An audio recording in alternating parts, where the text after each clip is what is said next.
ముందుగా hit TV చూస్తున్న ప్రేక్షకులందరికీ మనస్ఫూర్తిగా ధన్యవాదాలు. మరి జ్యేష్ఠ మాస అమావాస్య వస్తుంది కదా! మరి ఈ అమావాస్య ఏమైనా కీడు ఉందా?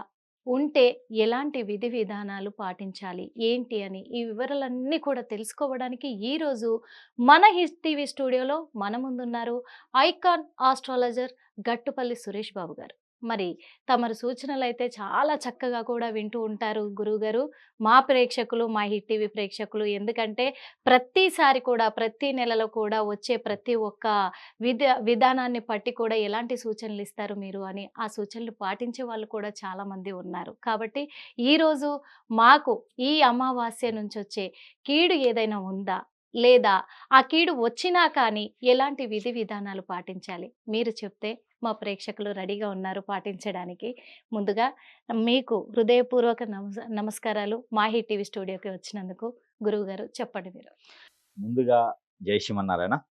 మీకు, మీ ఛానల్ ప్రేక్షకులకి, మన ఛానల్ ప్రేక్షకులకి, మన ఛానలే కదా, మన ఛానల్ ప్రేక్షకులకి, మీకు ముందుగా నమస్కారాలు. అందరూ బాగుండాలి, అందులో నేను ఉండాలి. నేను ఉండాలి కాదు గురువుగారు, మనం ఉండాలి. అంటే నేనుంటే మీరుంటారు. మీరందరూ బాగున్నారు అనుకున్న అందులో నేను ఉంటాను తప్పకుండా. అయితే మనకి ఈ ఒక జూన్ మాసంలో 25వ తారీఖున మనకు వచ్చేటువంటి అమావాస్య, ఆ రోజు మృగశిర తిథి కూడా ఉంది, ఆ రోజు మృగశిర నక్షత్రం కూడా ఉంది. అయితే మనకి వచ్చేటువంటి అమావాస్య ఏదైతే ఉందో ఆ అమావాస్య అనేది జ్యేష్ఠ మాస అమావాస్య అంటారు. 2025వ సంవత్సరం 25వ తారీఖు జూన్ మాసం. ఇక్కడ మనకి జ్యేష్ఠ మాస అమావాస్య. ఈ జ్యేష్ఠ మాస అమావాస్య ప్రత్యేకత ఏంటంటే మరుసటి రోజు నుంచి మనకి ఆషాఢ మాసం మొదలవుతుంది. అందరిలోనూ ఒక గుబులు, అందరిలోనూ ఒక ఆందోళన, అందరిలోనూ ఒక ఏదో తెలియని ఆరాటం, ఏదో కోల్పోయామనే బాధ. ఏంటో చెప్పండి. ఆషాఢ మాసంలో మంచి ముహూర్తాలు కోల్పోతారు. వాస్తవంగా చెప్పాలంటే ఈ మూడము అంటారు, మూడమంటారు. ఆ సబ్జెక్ట్ నాకు చాలా డౌట్లు ఉన్నాయి గురుగారు నిజంగా ఆషాఢ మాసానికి సంబంధించి. ముఖ్యంగా ఇవి కాదు, ఇవి శాస్త్రీయపరంగా ఉన్నాయి, ఇవి కాదు. ఒకటి ఉంది, జనాలు బాధపడి మనం అనుకున్నటువంటిగా మూడీగా ఉండి అన్మూడిగా ఉండేసి ఇక ఏదో కోల్పోయాను అనిపించేది ఒకటి ఉంది ఆషాఢ మాసంలో. ఏంటంటే కొత్తగా పెళ్ళైన వారు, దాన్నే ఆషాఢ మాసం మూడాలు. కొత్తగా పెళ్ళైన వీటిపైన నాకు చాలా డౌట్లు ఉన్నాయి సార్. కొత్తగా పెళ్ళైన వారు ఒకటే గడపని సింహద్వారాన్ని అత్తా కోడలు దాటొద్దు. దీని మీదే నాకు చాలా డౌట్లు ఉన్నాయి. ఆ సబ్జెక్ట్ అంతా చాలా ఉంది నాకు. అత్త అల్లుడు దాటొద్దు. ఇది మనకు పూర్వకాలం నుంచి వచ్చినటువంటి విధి విధానం. ఇది చాలా మంది కూడా బాధపడేటువంటి విధానం అన్నమాట. ఎందుకంటే సంవత్సరం లోపు పెళ్ళైనటువంటి వారు మొదటి ఆషాఢం పెళ్లి అయిన తర్వాత మొదటి ఆషాఢం వచ్చేటువంటి వారు గడప దాటకూడదు అంటారు అనమాట. దీనికి సంబంధించి మనము మాట్లాడుకుందాం. అయితే సపరేట్ సబ్జెక్ట్ గురువు గారు, ఎందుకంటే దాని మీద నాకు చాలా డౌట్లు ఉన్నాయి. నాకే కాదు ప్రేక్షకులకు కూడా ఇప్పటికీ అర్థం కానటువంటి ప్రశ్నలు మిగిలిపోయి ఉన్నాయి దాంట్లో, అవన్నీ ఉన్నాయి. అయితే మనకి మొదటిగా ఏంటంటే జ్యేష్ఠ మాసంలో వచ్చేటువంటి చివరి రోజు, సంవత్సరం మొత్తంలో కూడా జ్యేష్ఠ మాసం ఒక మాసం వస్తుంది. ఈ జ్యేష్ఠ మాసం జూన్ మాసంలో వస్తుంది. దీంట్లో చివరి రోజుగా అమావాస్య వస్తుంది. ప్రతి మాసానికి అమావాస్య వచ్చినట్టు జ్యేష్ఠ మాసానికి కూడా అమావాస్య వస్తుంది. ఈ జ్యేష్ఠ మాస అమావాస్య ప్రత్యేకత ఏంటి అంటే జ్యేష్ఠ మాసంలో వచ్చేటువంటి అమావాస్యకి ఏదైతే మనకి కాలక్రమేణా మార్పులు వచ్చేటువంటి కాలం ఉంటుందో అది మనకి ఈ అమావాస్య నుంచే మొదలవుతుంది. మన ప్రజల్లో ఎవరైతే మనకి వీరికి మోషన్స్ కానివ్వండి, వాంతింగ్స్ కానివ్వండి, అలానే వాంతింగ్ సెన్సేషన్స్ కానివ్వండి, హార్మోన్ ఇన్బ్యాలెన్స్ కానివ్వండి, బ్లడ్ కి రిలేటెడ్ ప్రాబ్లమ్స్, స్కిన్ కి రిలేటెడ్ ప్రాబ్లమ్స్, ఇవన్నీ కూడా ఈ హార్మోన్స్ ఇవన్నీ కూడా మనకి ఈ యొక్క అమావాస్య నుంచే మొదలవుతుంది. ఇక్కడి నుంచి మొదలయ్యేసి ఆషాఢం, శ్రావణం, భాద్రపదం ఈ యొక్క 3 మాసాలు ఇలానే కొనసాగుతూ ఉంటాయి. అందుకని 3 మాసాలు కూడా ఉన్న దగ్గరే ఉండేసి ఉన్నదే తినేసి ఎవరి జోలికి వెళ్లకుండా పొలం పని చేసుకుంటే అక్కడ పండేటువంటి పంటలు ఇంటికి వస్తాయి. ఆలోచన విధానం ఏమి రాదిక. మనకి ఏంటంటే ఏదో ఒక ఆరోగ్య సమస్యలు వస్తాయి, బయటకు వెళ్ళి ఏదో విదేశాలకు వెళ్ళి పర్యటన చేద్దామని ఉండదు. ఏదో పంట పండించుకోవాలి, దుక్కి దున్నాలి, పంట పండించుకోవాలి, ఉన్నది తినాలి. ఆ 3 నెలల తర్వాత పంట వచ్చేస్తుంది. అప్పుడు మనిషిలో ఆనందం ఏర్పడిద్ది, ఈ రోగాలన్నీ పోతాయి. పంట చేతికి వస్తే మనిషిలో రోగాలు పోతాయి. అవును. అప్పుడు వరకు పెట్టుబడి పెట్టాలి కాబట్టి మనిషిలో ఆందోళన ఉంటుంది. ఆందోళన ఉంటుంది, ఏమైపోతుందో? అనారోగ్యం పాలవుతారు. అది ఈ 3 నెలలకు సంబంధించి 4 నెలలకు సంబంధించి అట్లా ఉంటుంది అనమాట. ఓకే. అది ఈ యొక్క ఆషాఢం నుంచి మొదలవుతుంది. ఓహో. అయితే ప్రత్యేకంగా ఈ యొక్క జ్యేష్ఠ మాస ఆషాఢం ఏంటంటే కనుక ఎవరైనా సరే ప్రత్యేకంగా ఇది వినాలి అందరూ. ఎవరైనా సరే జ్యేష్ఠ మాసంలో పుట్టినటువంటి స్త్రీ పురుషులు ఎవరైనా ఉంటే, పెళ్లి అయినా పెళ్లి కాకపోయినా, చిన్నపిల్లలైనా ఎవరైనా గనక ఉంటే గనక వారి చుట్టూత ఒక 3 నారికేళములు, కొబ్బరికాయలు, 3 కొబ్బరికాయలు గనక తీసుకొని వారికి వారే తల చుట్టూత దిష్టి తీసుకొని ఒక కొబ్బరికాయ కింద వారి ముందే పగలగొట్టుకొని ఆ నీళ్లు మొహమ్మం పోసుకోవాలి. ఆ మొహమ్మం కొట్టేసుకుంటే వారికి ఉన్నటువంటి దిష్టి దోషాలు, వారికి ఉన్నటువంటి ఏదైతే దోషం ఉందో చేతబడి, హిప్నటిజం, బ్లాక్ మ్యాజిక్, మందు పెట్టడం లాంటివి కూడా తొలగిపోయడానికి ఆస్కారం ఉంది. జ్యేష్ఠ మాసంలో పుట్టినటువంటి వారికి దైవ అనుగ్రహం ఎక్కువ ఉంటుంది. అమ్మవారిది కావచ్చు, అయ్యవారిది కావచ్చు, వారి ఒక విధానం ప్రకారంగా కొలిసే వారికి ఎక్కువ దైవ అనుగ్రహం ఉంటుంది. మరొకటి, బుధుడు ఎక్కువగా ఆధిపత్యం చూపిస్తారు. అంటే వారు మాటలతోనే డబ్బు సంపాదించేటువంటి విధానం, మాటలతోనే అందరినీ చాకచక్యంగా దగ్గర చేసుకునే విధానం వారి దగ్గర ఎక్కువ ఉంటుంది. అందుకని వారికి నరదిష్టి కూడా ఎక్కువ ఉంటుంది. ఇది జ్యేష్ఠ మాసంలో పుట్టినటువంటి వారికి. వీరందరూ కూడా ఎవరైనా సరే వీరందరూ కూడా ఈ యొక్క ఆషాఢం ముందు వచ్చేటువంటి జ్యేష్ఠ మాస అమావాస్య రోజున వీరు కనుక ఆ నారికేళములు దిష్టి తీసుకొని ఒక కొబ్బరికాయ కొట్టి మొఖమే నీళ్లు చల్లుకోవాలి. మిగతా 2 కొబ్బరికాయలు తీసుకెళ్లి ఎక్కడైనా నీటిలో పడివేయాలి. అలా చేయడం ద్వారా వీరికి మంచి జరుగుతుంది. అలానే జ్యేష్ఠ మాసంలో పుట్టినటువంటి వారు ఇంకెవరైనా ఉంటే ఈ అమావాస్య రోజున ఈ కొబ్బరికాయలతో పాటు ఒక 3 కిలోలు బియ్యము, 2 కిలోలు గోధుమలు, 1 కిలో పావు చొప్పున పచ్చని పెసలు, ఇవన్నీ కూడా ఎక్కడైనా సమీప దూరంలో ఉన్నటువంటి బ్రాహ్మణత్వానికి దానం ఇవ్వడం, లేదంటే కనుక సమీప దూరంలో ఉన్నటువంటి ఆలయాల్లో నవగ్రహ మండపాలను ఉంటాయి. ఆ నవగ్రహ మండపాల్లో నవధాన్యాలు కూడా ఒక 100 గ్రాములు అందులో కలిపేసి ఆ మండపాల్లో ఉన్నటువంటి నవగ్రహాల మీద అభిషేకం చేయాలి. 9 ప్రదక్షిణాలు చేయాలి. చేసిన తర్వాత అవన్నీ కూడా అందులో పోసినట్టయితే వారికి పూర్వీకుల శాపం, పూర్వీకుల దోషంతో పాటు ఆ ఒక జ్యేష్ఠ మాసంలో పుట్టినటువంటి దోషం కూడా తొలగిపోతుంది. జ్యేష్ఠ మాసంలో పుట్టినటువంటి వారికి ఇంకొకటి ఉంది.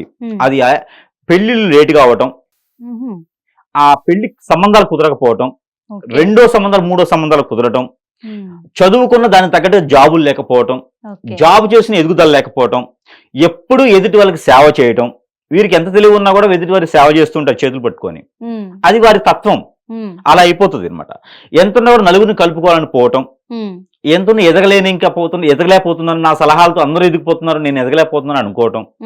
ఇలాంటి వారు ఎవరైనా నుండి వారి జీవితం బాగుండాలి అనుకుంటే గనక ఎక్కడైనా దగ్గరలో సముద్రం కానీ నది కానీ ఉంటే అక్కడ నల్ల నువ్వులు 1 కిలో, పటిక మనకి నీళ్ళలో వేసుకున్నట్టు పటిక 1 కిలో, అలానే సజ్జలు 1 అర కిలో, ఈ 3 కూడా తీసుకెళ్లేసి ఆ నదీ తీరంలో కానీ సముద్ర తీరంలో కానీ స్నానం ఆచరించి ఆ స్నానం ఆచరించిన బట్టలతో పాటు ఇవన్నీ కూడా అందులో వదిలిపెట్టడం ద్వారా వారికి ఉన్నటువంటి రుమ్మతులన్నీ కూడా తొలగిపోతే వారు చదువుకున్న దానికి, వారికి ఉన్న నాలెడ్జ్ ప్రకారంగా వారు సృష్టించుకున్న జీవితంలో వారు ఏర్పడేదానికి, వారికి ఉన్న దోషాలన్నీ పోయేదానికి, వారికి పెళ్లిళ్ళు కావచ్చు, పిల్లలుగా త్వరగా కలిగేందుకు ఆస్కారం ఉంటుంది. ఇవన్నీ కూడా జ్యేష్ఠ మాసంలో పుట్టినటువంటి వారికి, స్త్రీ పురుషులకి జ్యేష్ఠ మాసంలో పుట్టినటువంటి వారికి ఇవి చేస్తే మంచిది.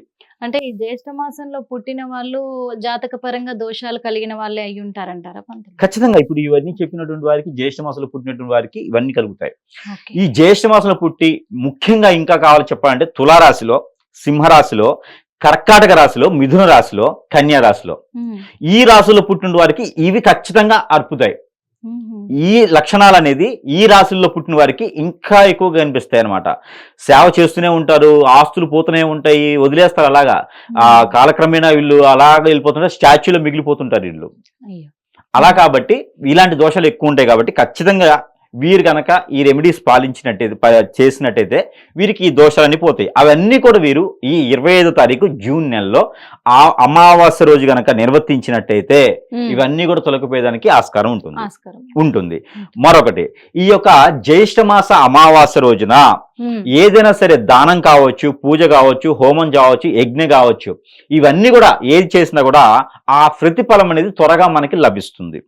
ఇంకా కూడా ఎవరైనా విఘ్నాలతో ఉండేసి వ్యాపారం చేసుకునేవారు కావచ్చు, పూర్వీకుల శాపంతో ఉన్నవారు కావచ్చు, ఇంకా వేరే ఆ జ్యేష్ఠ మాసంలో పుట్టకపోయినా వేరే వారు ఎవరైనా ఉంటే కనుక వారు ఆంజనేయ స్వామి ఆలయంలో ఈ అమావాస్య రోజున ఆకు పూజ చేయించడం ద్వారా వారికి మంచి జరుగుతుంది. సాయం సంధి వేళలో 5 ఒత్తులేసి మట్టి ప్రమిదిలో ఆవు నెయ్యితో కానీ నువ్వుల నూనెతో కానీ ఆంజనేయ స్వామి వారి ఆలయంలో దీపారాధన చేసినట్లయితే వారికి ఉన్నటువంటి ప్రకృతి సంబంధించినటువంటి దోషాలన్నీ కూడా పటాపంచలేకపోతే వారికి అష్టదిగ్బంధనైనటువంటి విషయాలు ఏమైతే ఉంటే కూడా అవన్నీ కూడా వెళ్ళిపోతాయి.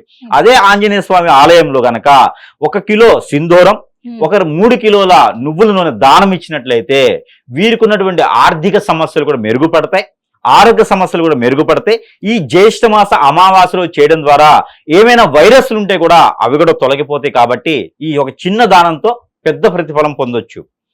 చిన్న దానమే కదా అనుకోకూడదు, పెద్ద ప్రతిఫలం పొందొచ్చు. కాబట్టి ఇవి చేయాలి. మరొకటి ఉంది, జ్యేష్ఠ మాసంలో ఎవరైనా సరే స్త్రీ పురుషులు మొదటి సంతానం అయి ఉంటే గనక పుట్టినటువంటి వారికి మొదటి సంతానం జ్యేష్ఠ మాసంలో పుట్టినట్టయితే గనక వారికి గనక ఏదైనా ఒక 56 రూపాయల డబ్బులు, 1 కిలో బియ్యము, ఒక తెల్లని వస్త్రాలు 2 ఇవన్నీ కూడా వారికి దానం చేయాలి. వారి చేతి ద్వారా ఎవరికైనా దానం చేయాలి, లేకుంటే పారేట్ నీళ్ళలో వేయాలి.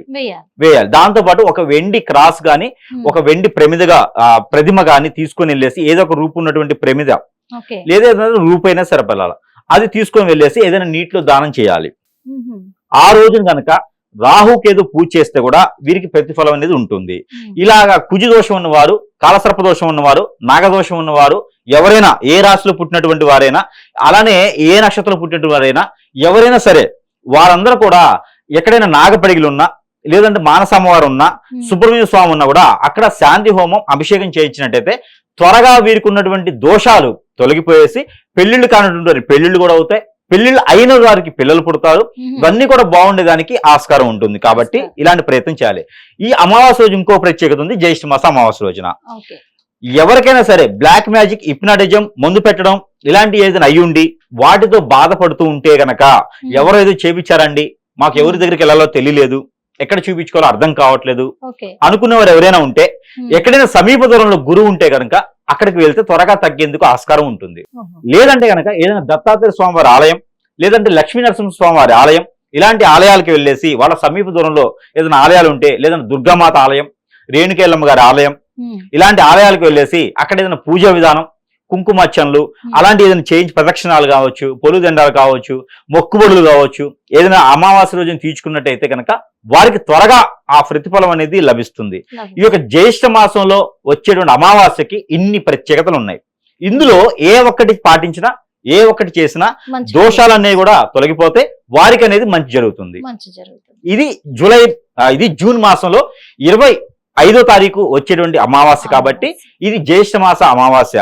మరుసటి రోజు నుంచి మనకి ఆషాఢ మాసం మొదలవుతుంది. కొన్ని ప్రాంతాలు అయితే బోనాలు లాంటివి, కొన్ని ప్రాంతాలు అయితే కొలుపులు, కొన్ని ప్రాంతాలు అయితే అమ్మవారికి పూజలు చేసేటువంటి విధానం, పాజిటివ్ ఉండేటువంటి విధానం, అక్కడ చాలా రకాలుగా కొన్ని ఆలయాలు అయితే నవరాత్రులు కూడా జరుగుతాయి, బ్రహ్మోత్సవాలు జరుగుతాయి. కాబట్టి అందరూ కూడా పాల్గొంచుకొని ఆ ఒక దేవుని యొక్క కృపా కటాక్షాలు వీక్షించేసి ఆ ఒక అందరి మీద కూడా ఆ స్వామివారి యొక్క అన్ని దీవెనలన్నీ ఉండాలని నేను కోరుకుంటా ఉన్నాను. అందరు కూడా బాగుండాలి అని నేను కోరుకుంటా ఉన్నాను.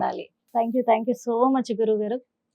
చూసారు కదా, మరి ఈ 25వ తారీఖున వస్తున్న అమావాస్య రోజు ఏం పాటించాలి, విధి విధానాలు, ఎలా మనము పూజలు పునస్కారాలైనా ఎలా చేసుకోవాలి, ఎలాంటి సూచనలు, అంటే ఇప్పుడు మనకు చెప్పినట్టుగానే గురువు గారు, సురేష్ బాబు గారు చెప్పిన సూచనల మేరకు ఇవన్నీ కూడా పరిష్కారాలు చేసుకుంటే మంచి ఫలితం లభిస్తుంది అని కూడా చెప్పారు.